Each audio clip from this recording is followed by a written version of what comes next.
joining us this time around on Author's Corner, James Maiwurm. His book, Inheritance of Crisis and Dysfunction. My, oh my, what an incredible read. And this man certainly has some amazing insights, I believe, to share.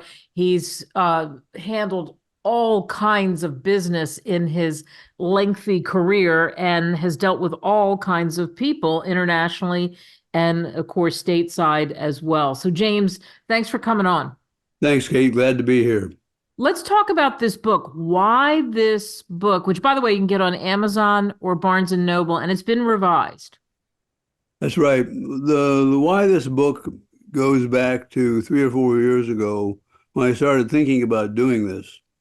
And I was looking around what happened during the last presidential election, and I was concerned about what it portended for future years and future activities by various people. And I began to be concerned that some of these people who are saying there could be danger to our democracy might be right. When I first heard that scare tactic, I thought, nah, that's crazy. But, it's not so crazy. And events since I started thinking about this book 3 or 4 years ago have proved me right. Or maybe I'm just lucky, but the world isn't lucky because of what's going on. To have what's going on in Russia, what's going on in Asia with Taiwan and China, what's going on with the Middle East, what's going on with the elections here, and the uncertainties of freedom of speech. And so what I wanted to do was to write a book that people could think about, talk about,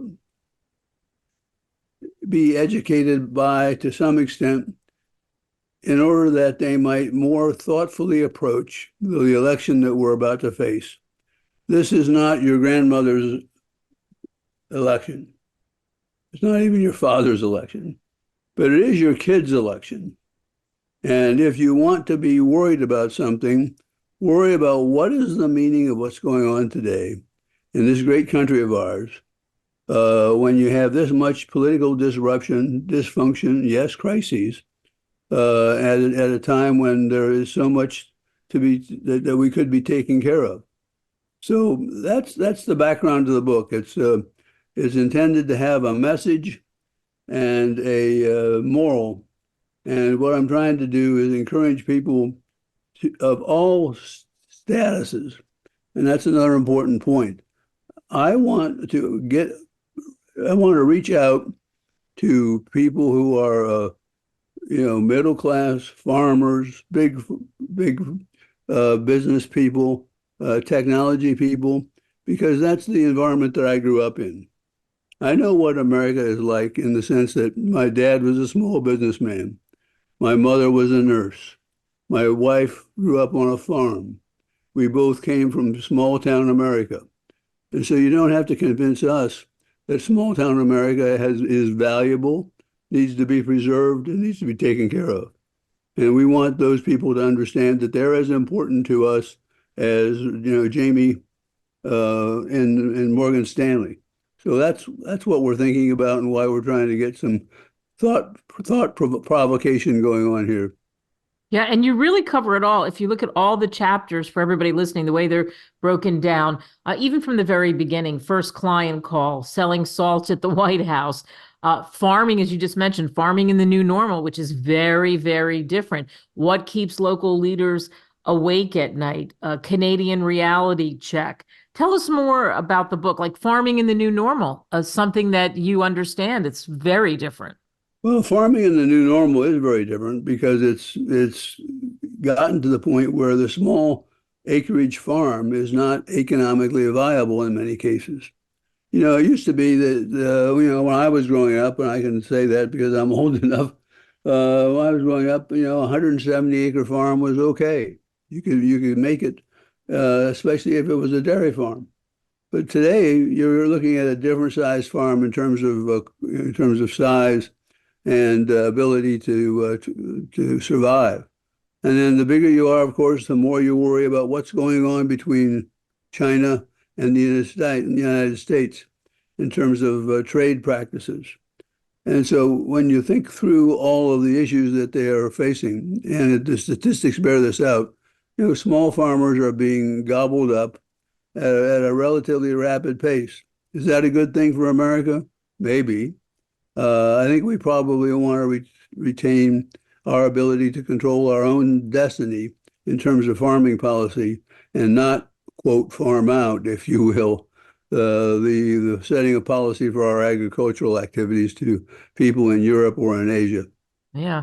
Another thing that you talk about, as I mentioned, your international background and you cover so many areas there as well in various chapters. And we talk a lot about Iran, and on this show we certainly have talked about it and gotten worried and concerned emails from listeners. And you've got a chapter called Facing the Iranian Front. Talk about that. Well, in the context of the book, we were trying to pick out things that were somewhat predictive. And I sort of called it predictive fiction. And the book is clearly a fiction book, but what we're trying to do is bring it into a sense of reality, into an arc of reality, if you will. And Iran is, of course, heavily engaged in the difficulties in the Middle East right now. They support Hezbollah, they support Hamas, they deal with folks down in the southern Arabian Peninsula. And they are basically people who are, from the United States standpoint, delicate troublemakers. But the interesting thing about Iran, and this will be a little bit different perspective than some of your guests might have, Iran is an interesting country because it's an educated country. There are lots of young people there who are not happy with their current state of affairs. There are people who want to escape the increasingly abusive government there. And so Iran, to me, is a good example of a country that could fly if we had the right banners to fly under. And that's why from time to time you get into situations with Iran that are going to be difficult. And clearly, as long as Iran is leading the Shia sect activities in the Middle East, and others are out there in other ways, you're going to have not only battles between the Western countries and Iran, but among the Middle Eastern countries, which makes it even harder. I'll tell you a quick funny story. Sometimes I think I'm the guy who caused the Iranian Revolution. Iran has been changed its name back in the 30s or 40s. And we being the United States and Great Britain, basically placed a government in place. It was led by the Shah of Iran.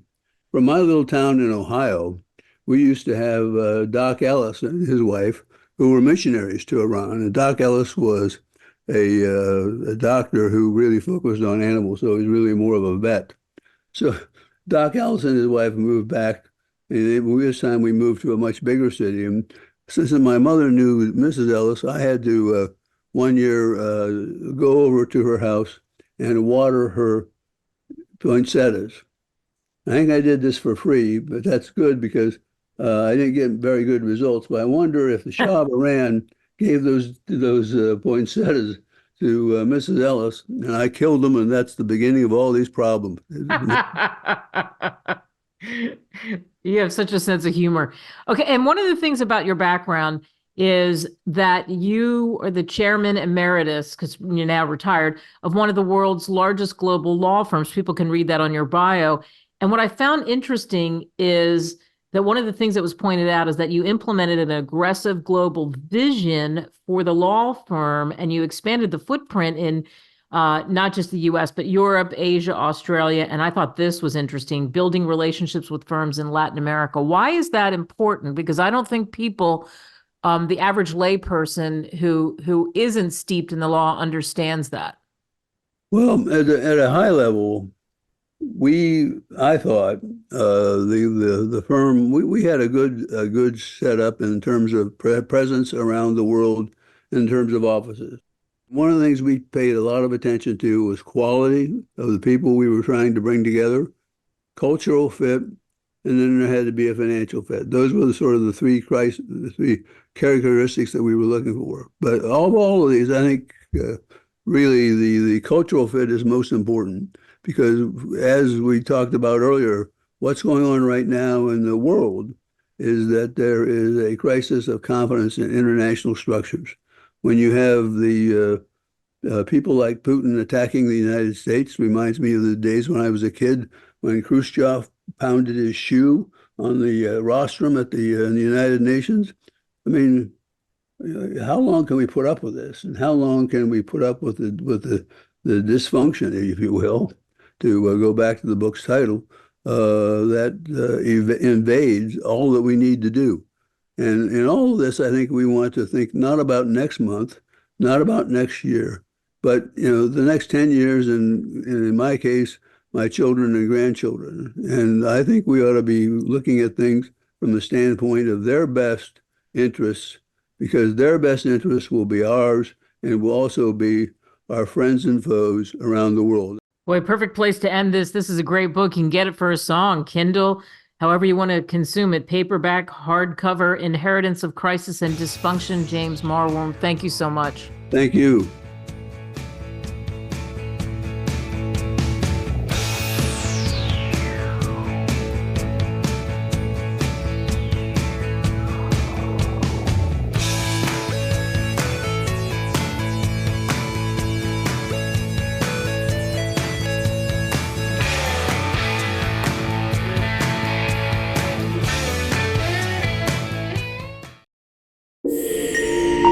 Visit us at www.greatwritersmedia.com.